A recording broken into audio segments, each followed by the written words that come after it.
Sir भी उसमें है। कहा बेटे एक बात समझ में नहीं आई, तूने मेरा एक जिंदा कर दिया, अपने 72 जिंदा ना कर सका, क्या राज है इसमें? आप कहते माँ मेरी मजबूरी है, अगर मजबूरी ना होती तो जैसे तेरा एक जिंदा हुआ है वैसे मेरे 72 भी जिंदा हो जाते। आपने जैसी इतना कहा, बूढ़ी कहती बेटे समझ में नहीं आया। कहा माँ सुने, यहाँ समझ में नहीं आएगा, वहां चल जहां नेज़ों पे सर है, सारी चीजें समझ में आ जाएंगी। बूढ़ी फिर वापस आई है। कहा बेटे अब बताना, मेरा इमाम उस नेज़े के पास आया जिस नेज़े पे इमाम अली मकाम का सर रख के शहजादों की बारी आई। अकबर, कासिम, अब्बास, होनो मोहम्मद यके बाद दीगर शहीद होते रहे। फिर ताजदारे शहादत, शहीदों का इमाम, मेरा इमाम इमाम अली मकाम मैदान करबला गए, अपनी भी जान का नजराना पेश किया और आपने पूछा मालिक बता तू राजी है कि नहीं? आवाज आई या अय्यतुहन नफ्सुल मुतमइन्ना इरजिई इला रब्बिक रादियतम मर्दिया फदखुली फी इबादी वदखुली जन्नती। अल्लाहु अकबर, शहादत इमाम हो गई।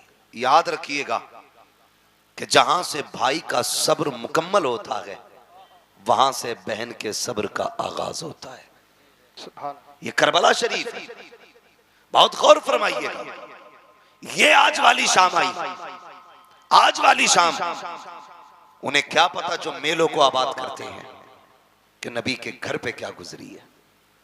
वो क्या जाने जो आज के दिन को भी तमाशे का दिन बनाए हुए हैं, उन्हें क्या पता। जानते हो जब शाम आई, शहादतें हो गई, फिर अहले बैत अतहार के खेमे लूटे गए। जब खेमे लूटे गए, जो बचे कुचे खेमे थे आग लगाई गई, लेकिन तारीख गवाह है, खुदा की कसम खेमे जल रहे थे लेकिन सैयदा ज़ैनब के सर की चादर नहीं उतरी थी। चादर सैयदा ज़ैनब के सर की नहीं उतरी थी। यहां तक मुअर्रिखीन ने लिखा है आधा खेमा जल चुका है, आधे का कपड़ा पड़ा है। उधर हजरत ज़ैनब ने अपने वजूद को उस कपड़े के आड़ में छुपा रखा है कि घर जले तो जल जाए लेकिन अहले बैत के घर की चादर सर से नहीं सरकनी चाहिए। जरा ये चीजें ज़हन में रखें। फिर क्या किया गया? उन यजीदियों ने कौन सा सितम न किया, बड़े सितम किए गए, लूटा गया खेमों को। मेरा हुसैन मोहताज नहीं था, गरीब नहीं था। जब करबला शरीफ गए थे तो 42 ऊंटों पे तो करबला वालों का सामान गया था। 42 ऊंटों पे रखा गया सामान था। वो सारे खेमे लूट करके सामान लूटा गया। जानते हो जब शाम हुई फिर सारी लाशों को मैदान में डाल करके उन पर घोड़े दौड़ाए गए। यही शामे गरीबा, जब लाशों पर घोड़े दौड़े, कोई माई का लाल बता नहीं सकता सैयदा ज़ैनब ने पर्दा छोड़ करके लाशों की तरफ दौड़ लगाई हो। कोई नहीं बता सकता उम्मे रुबाब ने पर्दा छोड़ा हो, कोई नहीं बता सकता शहरबानों ने शरीयत की हदें तोड़ी हो। आज मुहर्रम के नाम पे गुंडागर्दी, मुहर्रम के नाम पे अय्याशियां, बदमाशियां, मर के पता चलेगा हुसैनी कौन था, यजीदी कौन था। किरदार बदलो अपने। ओ भाई, लाशों पे घोड़े दौड़ते रहे, अहले बैत ने पर्दा नहीं छोड़ा, नबी के घर की बेटियों ने पर्दा नहीं छोड़ा, लाशों की हड्डियां तोड़ी गई, हद हो गई। फिर बात वो आ गई कि जब लाशें वीरान कर दी गई, फिर सैयदा ज़ैनब ने रज़ी अल्लाह तआला अन्हा सारी लाशें इकट्ठा की, एक जगह रखी ला करके, एक जगह। कितना मुश्किल काम था। और फिर उसके बाद उन लाशों पे पहरा देना, ये सबसे मुश्किल काम था। पहरा देने के लिए अली की बेटी बैठी, और जब पहरे की बारी आई बैठी है, लाशें कुछ बिखरी हैं, कुछ इकट्ठा है।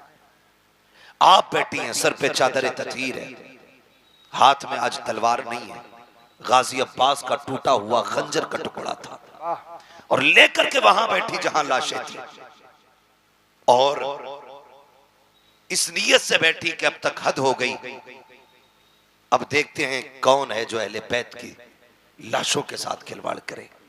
ये सोच के आप पहरेदार बन के बैठी। रात के 2 हिस्से गुजर गए। जब रात के 2 हिस्से गुजरे तो किसी के आने की आहट महसूस हुई। जब आने की आहट महसूस हुई, सैयदा ज़ैनब ने चादर संभाली और अपना खंजर का टुकड़ा संभाला।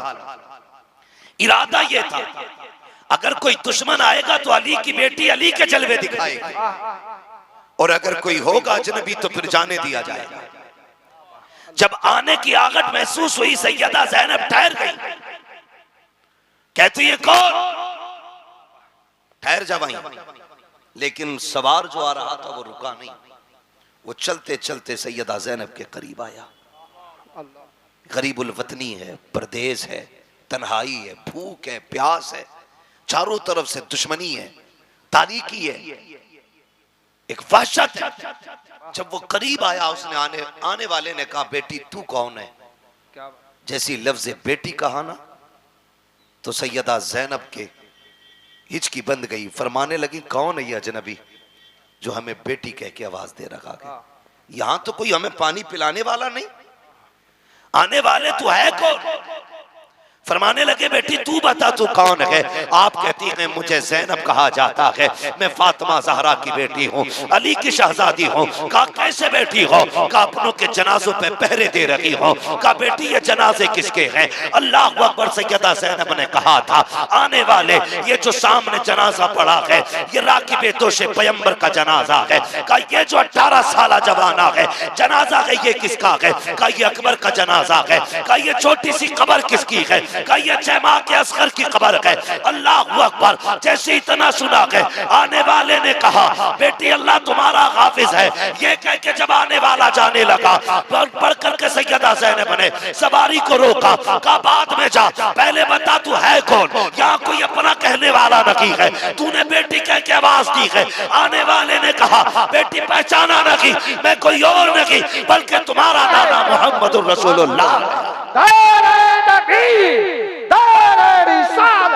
बस लगे आला हज़रा जिक्र शहीद आज़म नौजवान कमेटी सरजमीने मंसूर पर हज़रत अल्लामा मुफ्ती हम्माद रज़ा शाही क़िबला दारे हैदरी। ओ भाई, फरमाने लगे मैं तुम्हारा नाना हूं। सैयदा ज़ैनब मुतमईन रही। फिर ख्याल आया कि हुसैन ने कहा था कि मेरी सकीना मेरे बगैर सो नहीं पाती है, देखूं तो सही सकीना का हाल क्या है। फिर ख्याल आया, अगर मैं यहां से उठ के चली गई तो पता नहीं जनाजों का क्या करें ये लोग। इसी शशोपंज में रात के 3 हिस्से गुजर गए। फिर एक साया नजर आया। आप फिर संभल के बैठी, और वो साया किसी मर्द का नहीं, एक औरत का साया था। करीब आई, उसने आकर के पानी का प्याला पेश किया। सैयदा पानी पी लीजिए। आपने फरमाया हमें इस पानी से नफरत हो गई है, ले जाओ, हमें नहीं पीना है पानी। खातून ने कहा मुझे हुर की बीवी कहा जाता है, मेरे शोहर ने गर्दन कटा करके अपनी गुलामी का हक अदा कर दिया, मेहरबानी करें मुझसे पानी कबूल कर ले। जब इतनी बात कही, सैयदा ज़ैनब ने कहा सुनो, जिनके 18 साल के शहजादे प्यासे चले गए हों उन्हें पानी कैसे अच्छा लगेगा, जाओ ले जाओ ये पानी। लेकिन वो खातून जानती थी सैयद को अगर खातून जन्नत का वास्ता दो तो वो कभी टाला नहीं करते। उन्होंने कहा आपको आपकी अम्मी का वास्ता ये पानी कबूल फरमा ले। आपने पानी लिया, उठी, ख्याल आया मेरी सकीना सबसे ज्यादा प्यासी है, सकीना सबसे ज्यादा प्यासी है। ये सोच करके आप खेमे में आई। जब खेमे में आके देखा तो हजरत सकीना नहीं थी। आवाज दी सकीना सकीना, पता नहीं चला। फिर खेमे से बाहर निकली। ख्याल आया कहीं यजीदियों ने बच्ची को उठा तो नहीं लिया, कहीं सितम करके कत्ल तो नहीं कर दिया। ये यजीदी है, इनसे कुछ भी उम्मीद की जा सकती है सिवाय भलाई की उम्मीद के। ये सोच करके बेकरार होके पलटी। बाहर आवाज दी सकीना, तो जहां मक्तल में लाशें पड़े थे वहां से हल्की सी आवाज आई, पुपी यहां आओ। मैं यहां हूं। अल्लाह अकबर। गई, जाके देखा तो जहां मेरे हुसैन का लाशा था वहां सैयदा सकीना ने पैरों पे सर रख के लेटी हुई है। पैरों पे सर रख के। बाप बेटी का रिश्ता अलग होता है। आप भी परदेश जाते हो, खुदा की कसम बेटियां अगर छोटी होती हैं उस वक्त तक नहीं सोती हैं जब तक बाप के सीने पे सर रखने जगह ना मिल जाए। ये हुसैन की सकीना फरमाती कि मैं गई बाबा के पैरों पे सर, मैंने हाथ पकड़ा, बेटी यहां कैसे आ गई? का पूरी रात को नींद नहीं आ रही थी।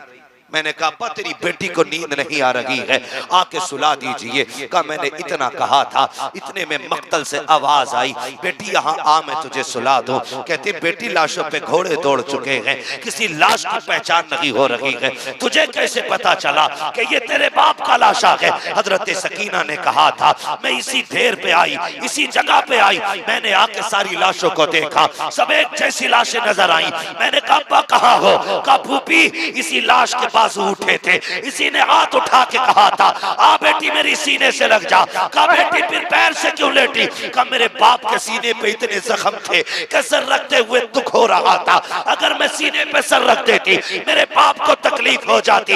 एक पैर के तलवे ऐसे थे जहां पे जख्म नहीं था, इसलिए मैंने सर रखा सो गई। कहा बेटी आओ तो सही, खेमे में लेके आई है। कहा फूफी बात क्या है? कहा लो बेटी 3 दिन की प्यास है, पानी पी लीजिए। अब मेरे घर हुसैन के घर की तरबियत देखें। सैयदा सकीना कहती है फूफी जान प्यास तो आपको भी लगी है, आपकी भी 3 दिन की प्यास है, ये पानी आपने क्यों नहीं पिया? हजरत ज़ैनब कहती है ए सकीना जिन घर के बच्चे प्यासे होते हैं उस घर के बड़े पानी नहीं पिया करते हैं। इतना सुनना था, हजरत सकीना ने प्याला हाथ में लिया और दौड़ लगाई मक्तल की तरफ। हजरत ज़ैनब ने कहा था सकीना कहाँ जा रही हो? कहा फूफी अभी आपने कहा था जिस घर के बच्चे प्यासे होते हैं उस घर के बड़े नहीं पीते हैं। कहा भी मुझसे छोटा मेरा असगर प्यासा है, ये पानी पहले उसे पिलाया जाएगा।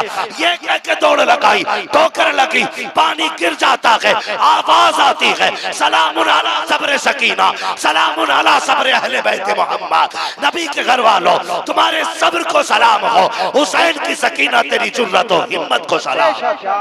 नारे तकबीर, नारे रिसालत, जिक्र शहीद आज़म, नारे हैदरी, उलमाए सुन्नत। खुदा की कसम ये उनके घर के बच्चों का सब्र है, बच्चों का सब्र है। अगर अपना सब्र देखना हो एक बार इफ्तारी में, दिन बड़ा होने लगे मस्जिद में इफ्तारी मुंह छुट लगा दो, बच्चे भी बैठा दो बड़े भी बैठा दो, फिर देखो मुट्ठी भर के कौन खाता है। ये हमारी तरबियत है, ये उनकी तरबियत। 3 दिन के प्यासे हैं लेकिन फिर भी अपने से ज्यादा दूसरे का ख्याल है, दूसरे का ख्याल है। जानते हैं जब 11 की सुबह आई, यजीदियों ने इमाम ज़ैनुल आबिदीन को कैद कर रखा था। कहने लगे ज़ैनुल आबिदीन तैयारी कर लो। फरमाने लगे किस चीज की तैयारी? यजीदियों ने कहा सफर करना है। आपने फरमाया परदेसियों की कोई तैयारी नहीं होती है, जहां चाहो ले चलो, हम परदेसी हैं। तारीख गवाह है सबसे पहले बेड़ियां तारीख में हजरत इमाम ज़ैनुल आबिदीन के पैरों में डाली गई, गले में तोक पैरों में बेड़ियां। और जब तोक डाल करके चलाया गया तो इतना वजनी तोक था कि उसके वजन से आप इतने झुक के चल रहे थे जैसे नमाजी रुकू में रहता है। ये कंडीशन थी। लेकिन नबी के घर वालों तुम्हारी हिम्मत को सलाम। और पीछे से चंद कुत्तों की ड्यूटी थी कोड़े बरसाने की, कोड़े बरसाने की। जब आप कैदी बन के चले और एक चौक से काफिला गुजरने लगा तो किसी ने देखा यार ये तो बेकसूर लग रहे हैं, इनके चेहरे का नूर बता रहा है ये बेकसूर कैदी है। उसने आगे बढ़ के कहा बेकसूर कैदी मेरे हक में दुआ कर दे। जानते इमाम ज़ैनुल आबिदीन ने हाथ उठाए और फरमाया खुदा तुझे किसी मुसलमान का कैदी ना बनाए। जब इतनी बात कही वो तड़प गया, जनाब ये क्या बात कह रहे हैं आप? फरमाने लगे ये बहुत अच्छी दुआ है। कहने लगा क्यों? आपने अपनी कमीज उठाई पूरी कमर खून से तरती, खून से तरती। कहा ये क्या है? कहा ये जो मुसलमान कैदी बना के ला रहे हैं ना हमें, ये उनका सितम है। कहा ये कोड़े क्यों मार रहे हैं? कहा परदेसी हूं, मुसाफिर हूं, थका हुआ हूं, अपनों की लाशें देखी है, भूखे प्यास से चला नहीं जाता। कहा फिर बैठ क्यों नहीं जाता? कहा अगर मैं बैठ गया तो फिर जिम्मेदारियां करबला में रह जाएंगी, ये जिम्मेदारियां मुझे नाना के मदीने तक पहुंचानी है। अल्लाह अकबर। लोग कुछ भी कहें, जो चाहे वो सोचे, लेकिन खुदा की कसम हम चैलेंज के साथ कहते हैं, करबला में भी हाकिम हमारा हुसैन था, कूफे में भी हाकिम हमारा ही हुसैन, पावर में हमारा ही हुसैन था। ये कान खोल के सुने। ये अलग बात है कि ये सितम हुए, ये जुल्म हुए, लेकिन मेरे हुसैन ने सब्र का दामन नहीं छोड़ा, दामन नहीं छोड़ा। ये काफिला चला, जानते हो 64 औरतें, 26 बच्चे, 72 नेजों पे 72 सर। तरतीब क्या दी गई? तरतीब ये दी गई कि सबसे आगे शहीदों के सर थे, उनके पीछे इमाम ज़ैनुल आबिदीन थे, उनके पीछे सैयदा ज़ैनब थी, बाकी फिर खवातीन जो कैदी बनाई गई थी, और सबसे पीछे हजरत सकीना की सवारी थी। इस तरतीब से काफिले को ले जाया जाता है। आज हैरत हो रही है भाई, हैरत हो रही है। आज सुन्नी बरेलवी कहलाने वाले लोग ढोलक पे उतर आए। पढ़े तारीख के इस बाप को भी कि वो जो सारे शहीदों के सर चल रहे थे, उनसे भी आगे यजीदी लोग ढोल लेके चल रहे थे, और वो आगे आगे ढोल बजा के कह रहे थे हुसैन को हमने शहीद कर दिया, कत्ल कर दिया, माज़अल्लाह, फतह हमारी हुई है, इसलिए ढोल बजाए जा रहे थे। जानते हो, जब एक चौक से, एक बस्ती से काफिला गुजरने वाला था, तो दूर से ढोल की आवाज आ रही थी। एक नाबीना खड़ा था, उसके साथ एक बच्चा था। वो नाबीना भीख मांग रहा था।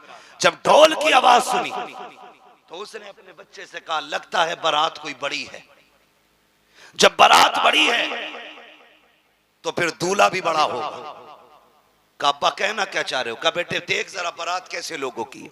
तो सबसे आगे जब ढोलों को आते देखा, सर्क पर्क के कपड़े, बेहतरीन खूबसूरत लिबासों में, नए नए कपड़ों में ढोल वाले देखे, बच्चे ने कहा अब्बा लगता है बारात बड़ी शान वाली है। बच्चा कहता है बाप ने कहा बेटे सुन, जब वो दूल्हा करीब आ जाए तो मेरे कोनी मार देना, ताकि जब वो दूल्हा आएगा तभी मैं भीख मांगूंगा। अल्लाह अकबर। बच्चे ने पहले ढोल वालों को देखा, उसे तो दूल्हा का इंतजार था, लेकिन हैरत में पड़ जाता है जब नेज़े पे कटे सर को देखता है, और हैरत में पड़ गया जब जमा के बच्चे को नेज़े पे रखा देखा के सर का बच्चा होश खो बैठता है। और धीरे धीरे ये ढोल वाले करीब आए, बच्चा अपने बाप की तरफ सिमटना शुरू कर देता है, क्योंकि आज तक तारीख में ये मंजर किसी ने नहीं देखा था कि 18 साल का सर, 6 माह का सर, 56 साल का सर नेज़े के ऊपर हो। जैसे कि सर करीब आए हैं, सर आगे गुजर जाते हैं, बच्चे को कुछ होश आया। उस वक्त सैयदा ज़ैनब की सवारी गुजर रही थी, बच्चे ने बाप के कोनी मारी।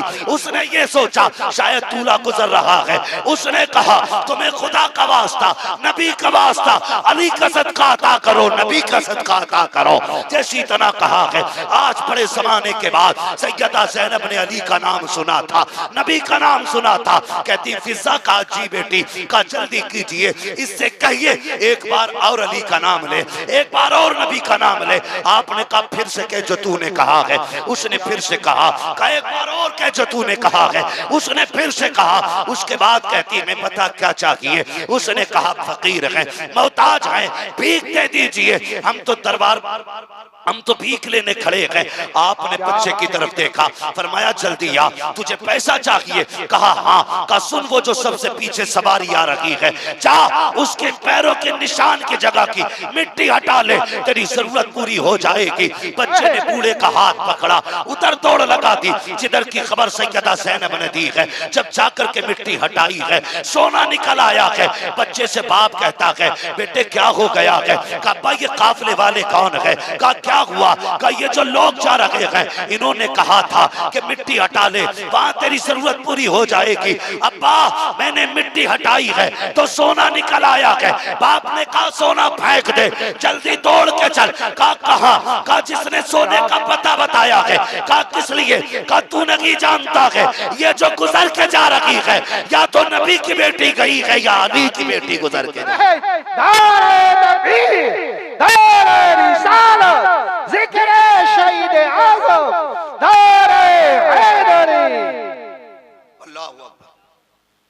फरमाने लगी, उस बूढ़े ने कहा सुन,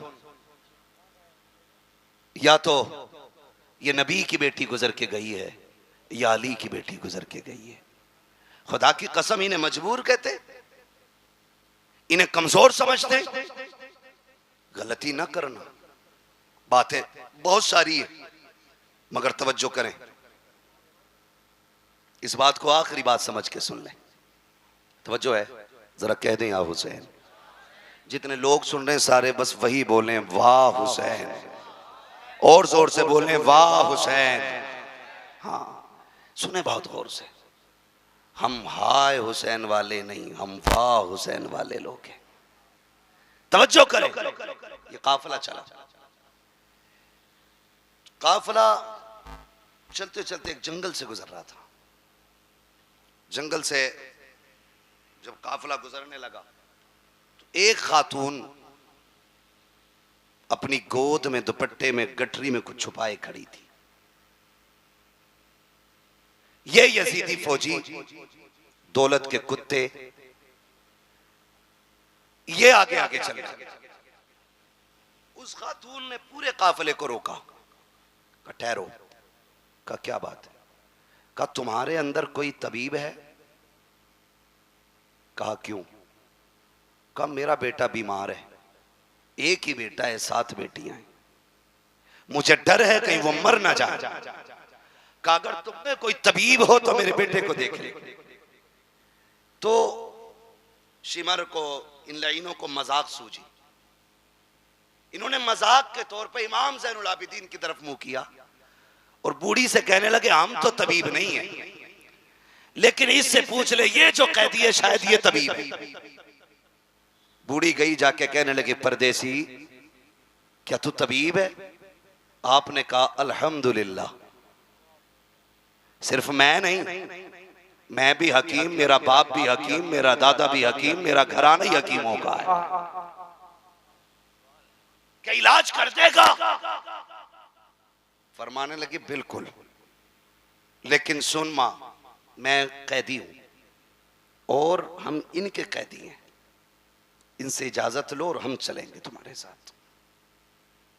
जब बूढ़ी इजाजत लेने गई, वो तो थे दौलत के कुत्ते, उन्होंने क्या कहा? उन्होंने सीधी बात कही कि क्या देगी इसके बदले में? उसकी गोद में जो गठरी थी वो प्लास्टिक की और लकड़ी की और किसी और चीज की नहीं बल्कि सोने की गठरी थी। उसने कहा जितना सोना है सारा ले ले, बस इस तबीब को मेरे साथ भेज दे। वो तो थे ही दौलत के कुत्ते, उन्होंने सोना ले लिया और लेने के बाद मेरे इमाम की तरफ देख के कहने लगे सोन, अगर तुम्हारे बाप ने हमारी मान ली होती ना तो आज तुम जंजीरों में जकड़ के हमारे गुलाम नहीं होते। जैसे इतना सुना गुस्सा आ गया इमाम ज़ैनुल आबिदीन को। फरमाने लगे तुझे क्या लगता है ये जो तूने बेड़ियां हथकड़ियां पहना रखी हैं तो इनसे रोकेगा हमें? फरमाने लगे चाबी रख अपने पास अपनी, अब अली के बेटे की ताकत देख। आपने गुस्से में हाथों की हथकड़ी की तरफ निगाह डाली, हथकड़ियां पानी की तरह बह के गिर जाती, पैरों की तरफ देखा, बेड़ियां टूट गई।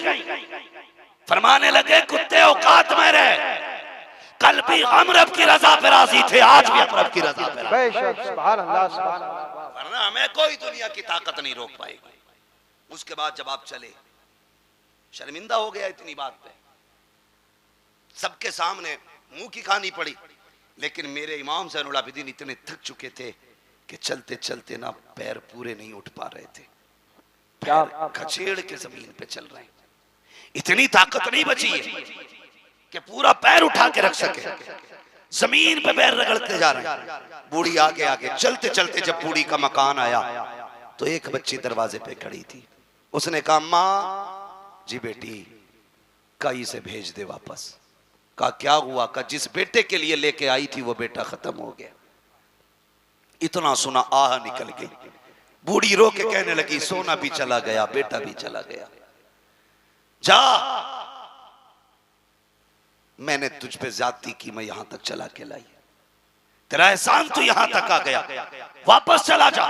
इमाम ज़ैनुल आबिदीन ने कहा मां दरवाजे तक आए हुए मेहमान को लौटाया नहीं जाता है, चौखट तक आने की इजाजत तो दे।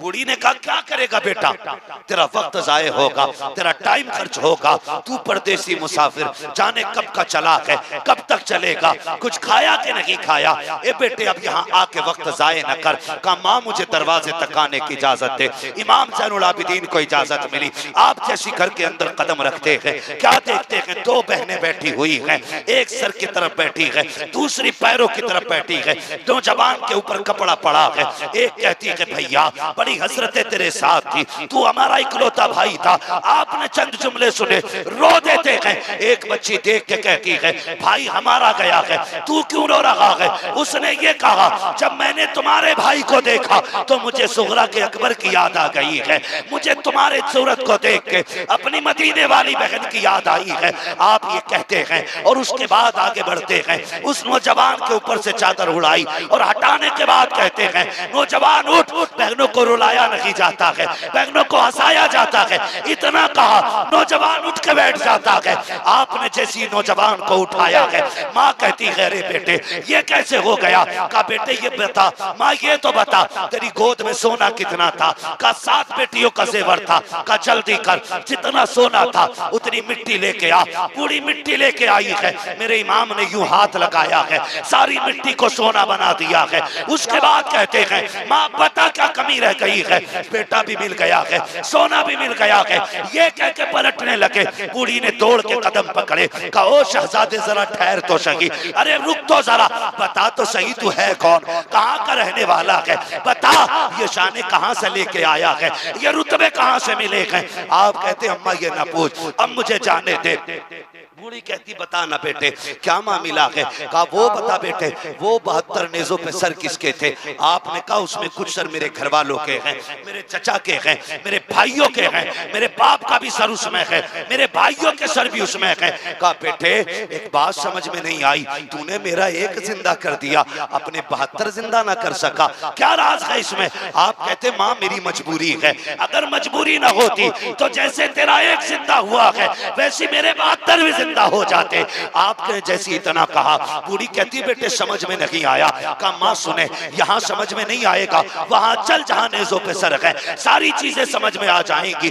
बूढ़ी फिर वापस आई है। कहा बेटे अब बताना, मेरा इमाम उस नेज़े के पास आया जिस नेज़े पे इमाम आली मकाम का सर रखा हुआ है। आप बाप के सर के पीछे खड़े हुए और कहते हैं अब्बा जी वो कुरान पढ़ के सुनाओ जो करबला से यहाँ तक पढ़ के सुनाया है, फिर से वो तिलावत सुनाओ जो करबला से यहाँ तक सुनाई है। मुअर्रिखीन ने लिखा है कि सरे हुसैन नेज़े पे खुद घूमा, रुख हुआ ज़ैनुल आबिदीन की तरफ और सूरह रहमान की तिलावत शुरू हो जाती है। सूरह रहमान की तिलावत मेरे इमाम के सर ने की है। आप कहते अम्मा अब कुछ समझ में आया कि नहीं? माँ कहती मैं नहीं समझी। मेरा इमाम कहता है ए माँ जिंदा वो किए जाते हैं जो मर जाया करते हैं, जो पहले से जिंदा होते हैं वो जिंदा नहीं किए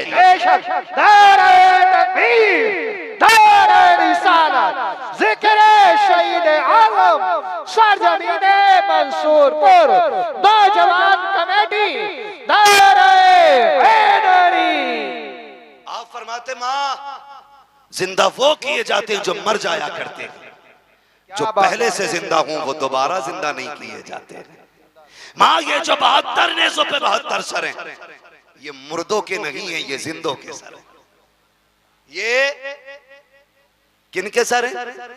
जोर से और जोर से किनके? जिंदों के सर हैं। इनको अपनी औलाद का भी पता है, इनको हालात का भी पता है, इनको दौर का भी पता है। अल्लाह सलामत रखे आप लोगों को। ओ भाई, ये करबला शरीफ का सफर पूरा 12 मुहर्रम से शुरू हुआ, 12 मुहर्रम से शुरू हुआ और 27 रमजान को मुकम्मल हुआ है। कितना? 12 को शुरू हुआ, 27 को मुकम्मल हुआ। आप गिनती लगा लें, गिनती जोड़ेंगे लगभग 9 महीने लगेंगे। कितने? बोलें जोर से और जोर से। 9 माह मुकम्मल सफर लगे।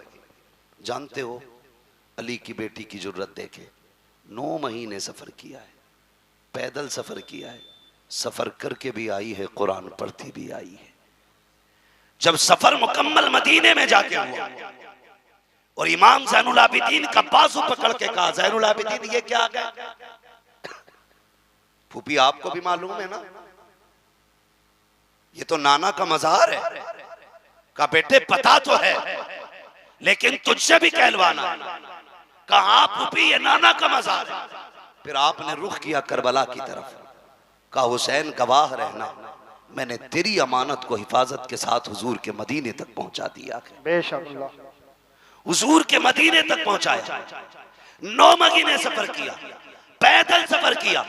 लेकिन जानते हो, इस 9 महीने में सैयदा ज़ैनब ने 72 कुरान मुकम्मल किए थे। कितने? जोर से कितने? 72 कुरान अली की बेटी ने पढ़े। क्या आज हमारी बेटियों ने 72 आयतें पढ़ी हैं? कुरान के 72 कलमे ही पढ़े, 72 हर्फ ही पढ़ लेती। वो भाई, अपने घरों के अंदर जाके ये सब काम करो। कुरान हुसैन के साथ है और हुसैन कुरान के साथ है। हुसैन उसी के साथ होंगे जिसके साथ कुरान भी होगा, और कुरान उसी के साथ होगा जिसके साथ हुसैन भी होंगे। इसलिए अपने घरों के अंदर कुरान की आदतें डालो, नमाजों की पाबंदी करो। मैं अक्सर कहता हूं, बचा के कूफे से आबिद को लेके आई है, कमर पे बारे इमामत उठा के लाई है, अली की बेटी को झुककर सलाम कर इस्लाम, तेरी अमानतें घर तक बचा के लाई है। सैयदा ज़ैनब इमाम ज़ैनुल आबिदीन को मदीने तक लेके आई, जो वादा था हुसैन से पूरा कर दिया। और जानते हो, करबला से वापसी के बाद 15 साल सैयदा ज़ैनब जिंदा रही, लेकिन कभी घर से बाहर कदम नहीं निकाला, कभी नहीं निकाला। यहां तक कि पड़ोसियों ने भी आपको निकलते नहीं देखा। हद तो तब हो गई जब शोहर ने कहा दवा ले ले, डॉक्टर तबीब से मिलने, फरमाने लगी नहीं, मैं ज़हरा की बेटी हूं, मैं पर्दा नहीं तोड़ूंगी। कहा नाना के दीन में तबीब को औरत को दवा लेने के लिए हाथ पैर दिखाना जायज है? कहा ये तो शरीयत है जो आप कह रहे हैं कि दिखाना जायज है, लेकिन अजीमत यह है कि मर जाए किसी के सामने चेहरा ना खोले। हमने अजीमत हुसैन से करबला में सीखी। कहा कैसे? कहा जब लाशों पे घोड़े दौड़ रहे थे, हमें हुसैन ने मना कर दिया था कि कुछ भी हो जाए मुस्तफा की शरीयत नहीं छोड़नी है। खुदा की कसम 15 साल जिंदा रही, कभी घर से कदम नहीं निकाला, और जमाने को दिखा दिया कि अली की बेटियां पर्दा कैसे करती हैं। आज हम पे भी लाजिम है हम अपने घरों के अंदर पर्दे को आम करें। खुदा की कसम, अगर किसी भाई की कोशिश से बहन पर्दे वाली हो गई, बाप की कोशिश से बेटी पर्दे वाली हो गई, शोहर की कोशिश से बीवी पर्दे वाली हो गई, तो अगर ये जन्नत में जाएगी, अल्लाह बाप को, भाई को, शोहर को, तीनों को भी जन्नत अता फरमाएगा। जरूरी ये है कि हम शरीयत को आम करें, मुस्तफा जाने रहमत के दीन को मजबूती से पकड़ें। पूरा पैगाम करबला शरीफ का आप पढ़ लीजिए। बहुत सारे जुल्म करबला शरीफ में हुए, लेकिन उन्होंने सब्र नहीं छोड़ा, शरीयत नहीं छोड़ी, दीन नहीं छोड़ा। इमाम ज़ैनुल आबिदीन, इमाम ज़ैनुल आबिदीन के हवाले से बेशुमार रिवायतें मौजूद हैं। बस एक बात मैं भी बता दूं, आपके खेमे में ना जब बदला लेने की बारी आई, किसकी? मुख्तार सक़फ़ी ने जब बदला लिया था और ये यजीदी जाने चुरा चुरा के भाग रहे थे, तो एक भागते भागते जंगल में उसे कोई ठिकाना नहीं मिला, तो एक झोंपड़े में जाके घुस गया, और वो झोंपड़ा किसी अजनबी का नहीं, इमाम ज़ैनुल आबिदीन का था। इमाम ज़ैनुल आबिदीन की क़यामगाह थी। मुख्तार सख्फी की फौजें पीछे थी, पनाह लेने के लिए खेमे में घुसा। प्यास लगी थी, कहा पानी मिलेगा? आपने एक प्याला दिया, कहा और चाहिए। दूसरा प्याला भर के दिया, कहा और चाहिए। तीसरा प्याला भर के जब दिया, इसने हाथ में लेके कहा, लगता है तुमने मुझे पहचाना नहीं। कहा क्यों? कहा अगर पहचान लेते तो मुझे पानी ना पिलाते। मेरे इमाम ज़ैनुल आबिदीन की आंख में आंसू आ गए। फरमाने लगे, कैसी बातें करता है, अपने बाप के कातिल को कोई भूल सकता है? क्या मैं तेरे चेहरे को भूल जाऊंगा? क्या तू वो शिमर नहीं है जिसने मेरे बाप के गले पे खंजर चलाया था? तू वही तो कुत्ता है। कहा फिर मुझे पानी क्यों पिलाया? हमने तो तुम्हारे ऊपर नहरे फुरात के पैरे सख्त कर दिए थे, तुम पानी पिला रहे हो। फरमाने लगे, सुन, कल हम तुम्हारे मेहमान बने थे, आज तू हमारा मेहमान बना है। जो तुमने किया वो तुम्हारा दस्तूर था, जो हम कर रखे हैं ये नबी के घर वालों का दस्तूर। ओ भाई, कोई वफा, मोहब्बत, ताकत कोई सीखे तो अली के बेटों से। वो कहा था, अली का घर भी क्या घर है कि उस घर का हर एक बच्चा जिसे देखो वही शेरे खुदा मालूम होता है। जिसे देखो वही शेरे खुदा मालूम होता है। मेरे नबी ने फरमाया, लोगों मुझसे प्यार करना चाहते हो, मेरे हुसैन से प्यार करने लगना। मेरे हुसैन का प्यार गोया मेरा प्यार है, मेरा प्यार है। अल्लाह अराकीनी कमेटी की मोहब्बतों को सलामत रखे, आप लोगों के जज्बों को सलामत रखे। इतनी रात तक बैठ के आपने अली के बेटों की बातें सुनी है। जब कयामत में कोई किसी की सुनने वाला नहीं होगा, इंशाअल्लाह हम गुनाहगारों की सुनने के लिए हुसैन आ जाएंगे, हुसैन आएंगे। वो कहा था ना, आ गए कब्र में भी छुड़वाने, दर्द कितना है उम्मती के लिए। ओ भाई, हम उनसे वफा करें जो जमाने से वफा करते हैं। अल्लाह ताला हमें करबला वालों की खैरात अता फरमाए, हमें अहले बैत का सदका अता फरमाए। अल्लाह हम सबको ज़हरा के लालों का सदका अता करे, मौला अली के पालों का सदका अता करे, मुस्तफ़ा जान रहमत के नौनिहालों का सदका अता करे। फरमाया गया, इन्नल्लाह मअस साबिरीन, अल्लाह सब्र करने वालों के साथ है। मदद ये नहीं है कि तलवार की धार बढ़ जाए, मार काट में पावर आ जाए, ये मदद ज़रूरी नहीं है। मदद इसको कहते हैं कि खुद कट गए, लेकिन आज भी कटने के बावजूद पूरी दुनिया में वही मौजूद हैं जो कट गए थे, और काटने वालों का नामो निशान तक नहीं है। पूरी दुनिया घूम लो, कोई नहीं कहेगा मैं शिमर की औलाद से हूं, मैं खोली की औलाद से हूं, मैं इब्ने ज़ियाद की औलाद से हूं। कोई नहीं कहेगा मैं इब्ने साद की औलाद से हूं। कोई नहीं कह सकता यजीद की औलाद से हूं। दुनिया घूम के आओ, खुदा की कसम। कोई कहेगा मैं इमाम जाफर की औलाद से हूं, कोई कहेगा इमाम बाकिर की औलाद से हूं, कोई कहेगा मूसा काजिम की औलाद से हूं। अली के घर की नस्ल आज भी जमाने में है, और खुदा की कसम सुबह क़यामत तक रहेगी, सुबह क़यामत तक रहेगी। और इसी नस्ल के बारे में मेरे इमाम ने कहा था, तेरी नस्ल पाक में है बच्चा बच्चा नूर का, तू है ऐने नूर तेरा, सब घर आना तेरा। आखिर में सुस्ती क्यों आ रही है? तू है ऐने नूर तेरा, सब घर आना। आखिर में भी देखो ड्यूटी और हाजिरी वैसी लगनी चाहिए जैसी शुरू में लगी थी, ताकि फरिश्ते जाके बताएं, मौला जैसे शुरू में सुन रहे थे वैसा आखिर तक सुनाए। तेरी नस्ल पाक में है बच्चा बच्चा नूर, तू है ऐने नूर तेरा, सब घराना नूर। और जो मैं कह रहा हूं खुदा करे वो आप समझने लग जाए। आज की शाम को शाम गरीबा कहा जाता है। ये जो आज मुहर्रम का 10वां दिन गुजरा है, ये अहले बैत की शहादत का दिन था। बोलो था कि नहीं? बोले हैं। आपने बड़ी उम्दा तकरीर भी हजरत से समाअत फरमाई मोहम्मद अली भाई से पहले। बहुत गौर से मेरी बात सुनिए। ये 10 तारीख का दिन शहादत का दिन था, लेकिन बेशुमार जगहों पे मेले लगे, तमाशे हुए, और मजहब इस्लाम के उसूल और कवानीन के साथ मजाक किया गया। कहने को हम मुसलमान हैं, 10 तारीख के दिन कितनी बेटियां हमारे घरों से बिना दुपट्टे के निकली, कितनी बहन बेटियां बाजारों की रौनक बनी। किसी को इसका एहसास नहीं। हमने 10 तारीख को भी मेले का दिन बना दिया।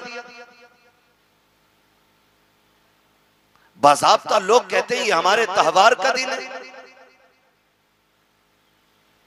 ओ भाई, 10 तारीख को मुस्तफा के शहजादों ने कुर्बानियां पेश की हैं। होना तो ये चाहिए था आज के दिन हर घर से, हर दर से कुरान की तिलावत की आवाज आनी चाहिए थी। अगर मैं भी हाथ उठवा लूं ना कि कितने लोगों ने आज कुरान पढ़ा है, तो मेरे ख्याल से 50% हम में ऐसे लोग होंगे जिन्होंने कुरान नहीं पढ़ा होगा। मुझे बिला वजह की डींग मारनी नहीं आती। 50% ऐसे लोग होंगे जिन्होंने आज कुरान देखा भी नहीं होगा। पढ़ना तो बड़ी बात है।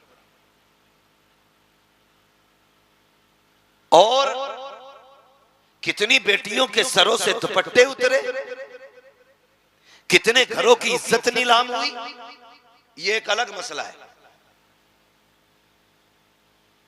जोहर असर मगरिब इशा में कितनी भीड़ मस्जिदों में थी, ये एक अलग मसला है। मेरी कौम के नौजवानों, जरूरी है कि हम करबला वालों का पैगाम भी याद रखें। जो उन्होंने सबक दिया उम्मत को, वो भी हमें याद रखना बहुत ज्यादा जरूरी है। अल्लाह भला करे उन लोगों का जिन्होंने आज के दिन भी सबील के बड़े बड़े स्टॉल लगाए, उन लोगों को पानी पिलाया। उनके पानी पिलाने से लग रहा था कि ये आज जो लंगर चल रहा है, ये गुलाम ये बताना चाहते हैं कि कल जब तुम नहरे फुरात पे काबिज थे तो तुमने नबी के बेटों को पानी नहीं दिया। आज जब पानी हमारे हाथ में है तो हम सिर्फ अपने नहीं बल्कि गैरों को भी पकड़ पकड़ के पानी पिला रहे हैं।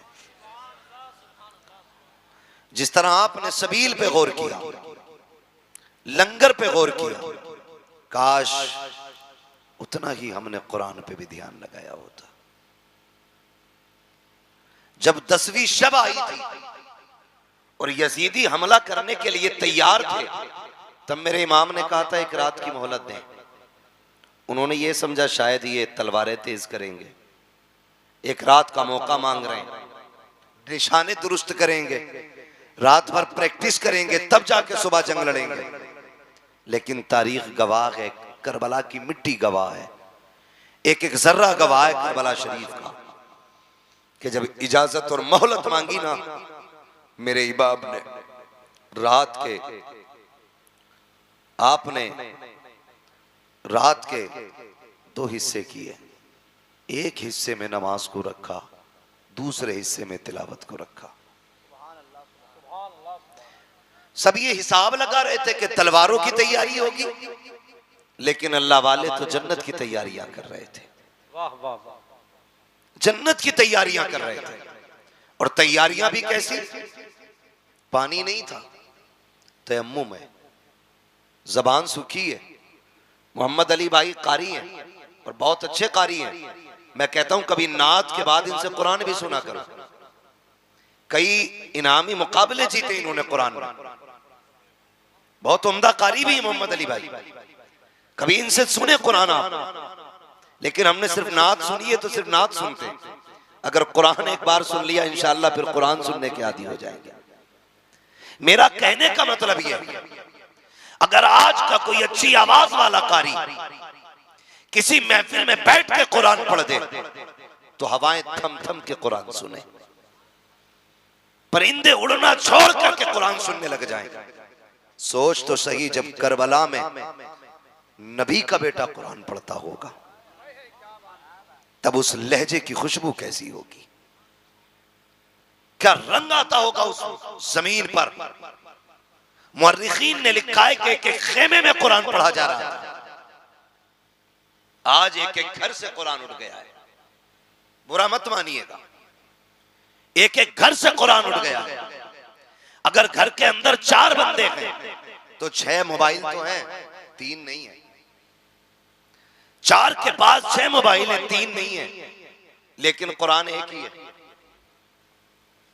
एक ही है।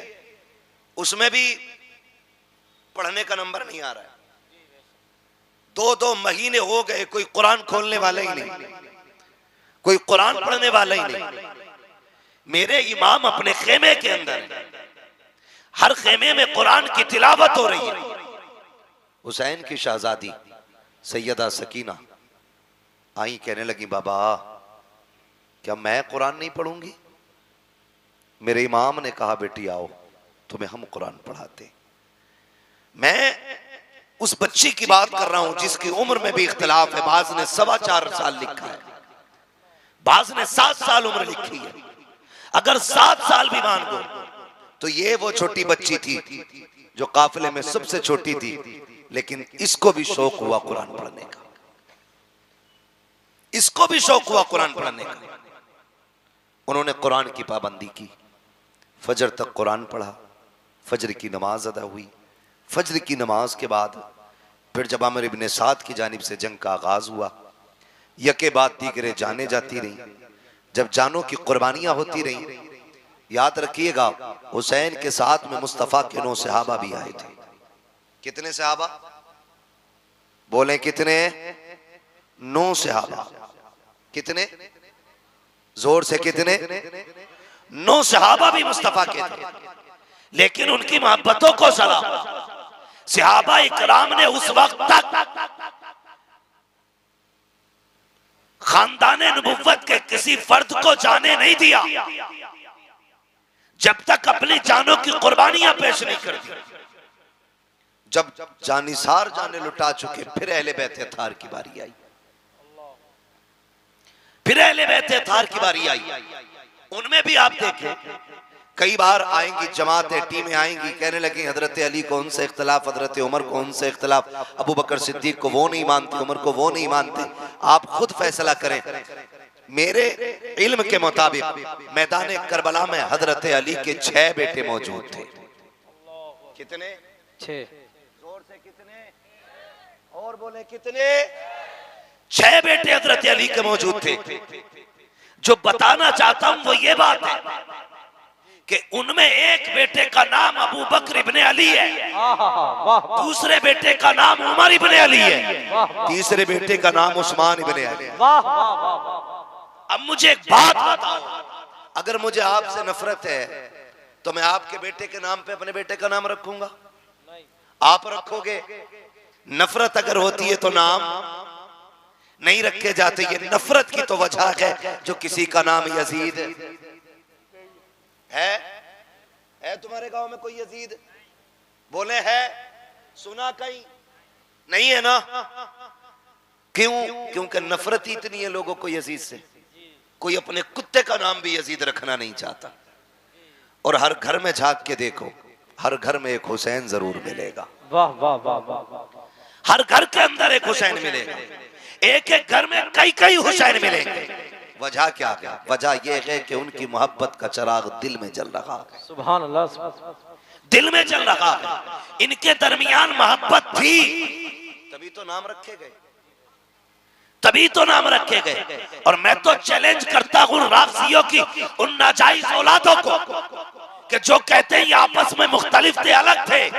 तारीख का ये बाब उठा करके देखो, जब अली के निकाह की बारी आई है तो रिश्ते का मशवरा देने वाला उमर है, और जिसने निकाह में जगेज दिया है उस जात को सिद्दीक अकबर कहा जाता है, जिसने निकाह का खर्चा उठाया उस जात को उस्मान गनी कहा जाता है। नारे तकबीर, नारे रिसालत, अज़मत अहले बैत, अज़मत सहाबा। वाह वाह वाह, क्या बात। इनमें तो इतना प्यार था, इनमें इतना प्यार है। और ये जिसकी ना असल का पता ना नस्ल का पता, ये झगड़े बता रहा है। शर्म आनी चाहिए, गैरत आनी चाहिए। मैं इसीलिए कहता हूं शुक्र है मेरे रब का, शुक्र है मेरे रब का कि रब ने हमें बरेलवी बनाया है।